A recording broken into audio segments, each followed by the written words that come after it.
Welcome to the RN to Writer Show. I'm your host, Elizabeth Haynes.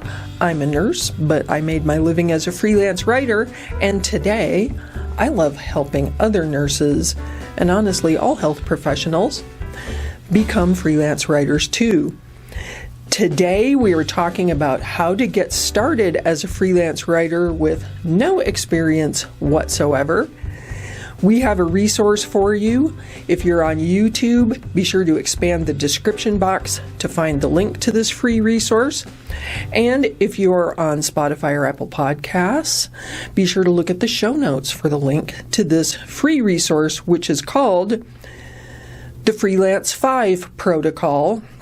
Start your writing business by doing just these 5 things that I'm going to talk about today, to not only start your health writing business, but grow it with no experience whatsoever. I developed the Freelance 5 Protocol from observing not only what I did to be successful in my freelance writing business, but to determine what I considered the activities of other successful freelancers I knew who grew their business to great heights. So let me start by telling you what the 5 things are, and then I'll just talk a little bit more about how to do them. I want to start by saying, if at all possible, you should do these 5 things on a daily basis.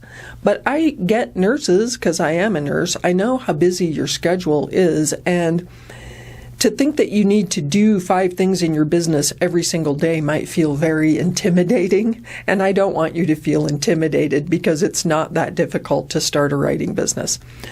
So if your time really does not allow you to do something in your business on a daily basis, do these things weekly. Problem solved, right? So here are the 5 things. First of all, you need to invest time in your business. Second, you need to track your time. Third, you need to log at least 1 marketing activity. Fourth, you need to write something. And fifth, you need to manage your mindset. So let me talk a little bit more about these points. You do not need to invest hours and hours in your writing business to get started or make it a success. You can invest anywhere from 10 minutes to a few hours a week and get started no problem. The difference is going to be the less time you have to invest in your business, the longer the runway is going to be for that to take flight, right? So, mark on your calendar dedicated time every day or every week to go into your home office and work on your business, however much time that is. The second thing you need to do is always track your time when you're in the office. This is important for a variety of reasons, from being able to determine how much money you're making on an hourly basis, to deciding how to price your services based on how long it takes you to do things. And also, tracking your time lets you know how much time are you investing in marketing, in administration. How can you make that more efficient to minimize that businessy time investment as opposed to your time investment in money-making activities. So the best way to track your time is simply to download a free time tracking app. There are many of them. And then get in the habit of turning it on and off every time you go into your office. And to be super fancy, you can create projects or different buckets of time in the app so that you can precisely track what activity you're doing and how long you're doing it, and then review that regularly. The third thing you need to do on a regular basis is log at least 1 marketing activity. Now, marketing, the word marketing often sends shivers down the spine of people who are thinking about entering the writing profession. And that's not necessary, because when we talk about marketing activities, these could include things like make a post on LinkedIn, connect with a prospective editor or client on LinkedIn, set up a website, reach out directly to a prospective client by email. All of those count as marketing activities. This does not have to be arduous. It doesn't have to give you the shivers. Just do something every time you go in the office that gets the word out that you have writing services on offer, and then you have fulfilled that requirement for the Freelance 5 protocol.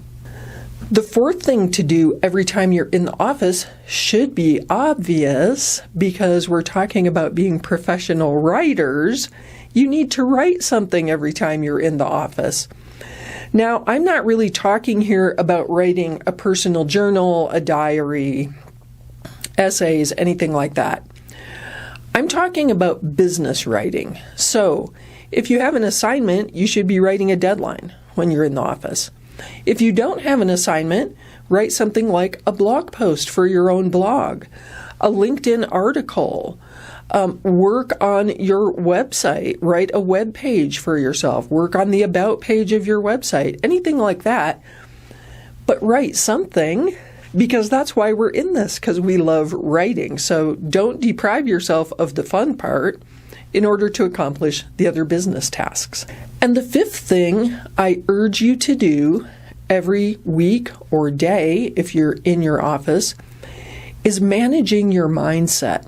Now, that's a complicated topic that could go into great detail, but for the purposes of getting your business started, what I want to tell you I mean by mindset work is start taking notice of your thoughts when you're in the office. Just notice them. If you go to sit down at your desk and you're feeling like, I can't do this, recognize that as a thought in your brain and nothing more, just a thought, and go, oh, that's interesting. I'm being offered this thought that I can't do this. Okay. And then press on. Merely by observing your thoughts, you can change your thoughts. So this is a great exercise to do, and you should not limit this to noticing, we could say, negative thoughts like, I can't do this. Acknowledge the positive thoughts too. If you sit down and you are feeling like, I've got this, I am going to make this happen, notice that as a thought as well, and nothing but a thought, just a thought, and feel that good feeling that it's bringing to you. That's the way to start with mindset work that is going to help you get the results you want to start a freelance writing business with no experience whatsoever. Now, we have a little ebook that you can pick up for free, again, from the description box or the show notes. It's called the Freelance 5 Protocol, and it goes into the points I just discussed in a little more detail.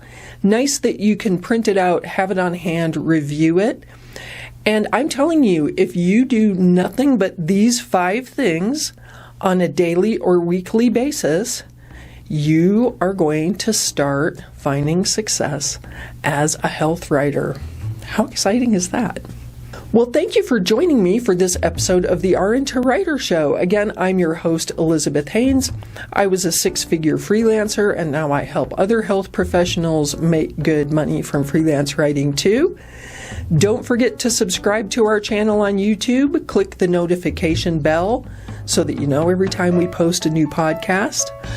And follow us on Spotify and Apple Podcasts. Until next time, keep pitching.